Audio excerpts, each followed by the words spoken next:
Now, due to the open border policies that we had in the previous administration, a number of individuals, a number that is unknown and unknowable, but that is estimated to be in the many millions, somewhat estimated at the low end, be in the 10 million range. Others say more like 15. Others say it's more than that. But this unknown and unknowable number of individuals came across our border illegally. And an unknown number or percentage of those people are individuals who pose significant security risks, including some who were suspected terrorists. They were all allowed to enter the United States without proper vetting, in many cases without any vetting at all. What progress have you made so far, Attorney General Bondi, in solving some of those issues related to the illegal immigration of an estimated 10, 15 million, maybe more, over the last 4 years? Senator Lee, we are working hand in hand with Kristi Noem, of course, the Director of Homeland Security. She has been doing an incredible job. All of our agencies are working in partnership with them at the direction of President Trump. He ran on the promise of making America safe and closing our borders, and that's what he did on day one. He has also declared many of these transnational gangs as terrorist organizations, which is exactly what they are. They have been coming into our country from Mexico, from Venezuela, from other countries. They have been setting up shop right in our country. They are narco-terrorists, and it is going to stop, and it is stopping under his watch. Our task forces are working hand in hand with Homeland Security. Director Patel, Deputy Director Bongino have been going non-stop to make America safe again. That's not just a slogan. That's protecting everyone in this room. That's what we're doing as a country. We don't care if you live in Chicago. We don't care if you live in Florida. We don't care if you live in Utah. President Trump wants everyone to be safe, including right here in Washington, D.C., and that's what he's been doing. Not only that, Senator Lee, the surge of drugs in this country has been horrific over the last 4 years. DEA they have seized 4,500 kilos of fentanyl powder and 50 million fentanyl pills, which I said earlier represents 370 million deadly doses of fentanyl.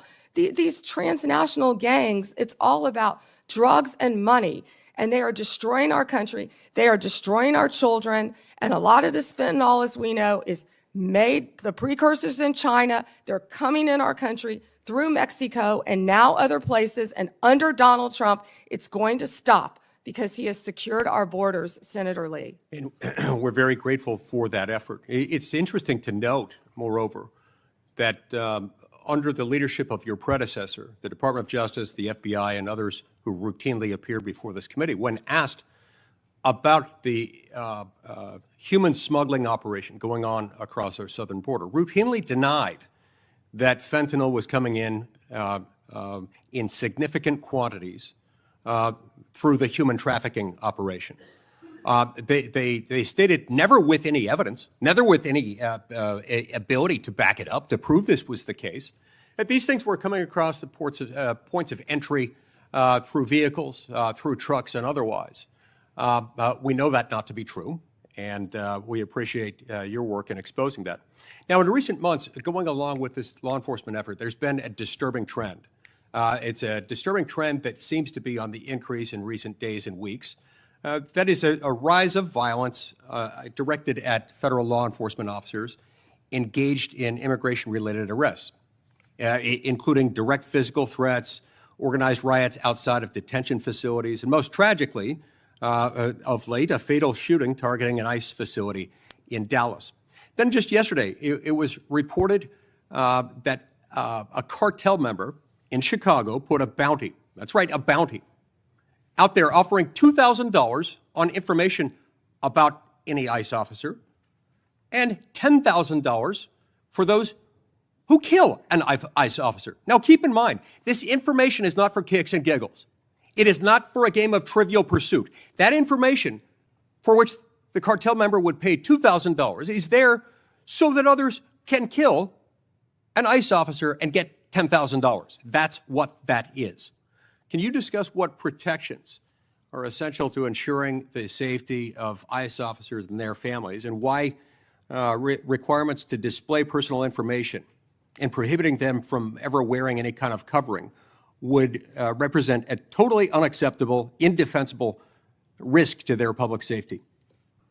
Senator Lee, our federal agents have been doxed, and many of you know what that means. It has happened to you on both sides of the aisle. Our federal agents' lives have been threatened. We spoke with Apple and Google to get the ICE Block app taken down. That was reckless and criminal in that people were posting where ICE officers lived. We worked with both Apple and Google to take that down. It's stunning, I would add here, that it took as much work as it did by you to get them to take that down. Remember, in the days following January 6th, they took down all kinds of things, including a social media app called Parler, based on very thin evidence that was later largely rebutted, suggesting that people had been manipulating Parler in order to plan the January 6th attack. That wasn't true, and they took it down. I'm glad they have taken this Block ICE app down, but it's a shame that it took as long as it did, and as much work on your part to get them to take it down. I will tell you they were cooperative, and to correct myself, it was where they were going, the jobs they were doing. And that's what's been happening, because hundreds of organized rioters, Senator Lee, are showing up where our ICE officers are. And as you know, they have fireworks, they have gas masks. You know, they don't want our officers to be protected with their identity, yet they're wearing gas masks, they're wearing goggles. And they're So it's okay for them to be safe. It's okay for Antifa to be safe. It's okay for those doing the bidding of international violent drug cartels to be safe. But heaven forbid, our ICE officers should be safe. Thank you, Senator Lee. Time has expired. Senator Coons, you're recognized.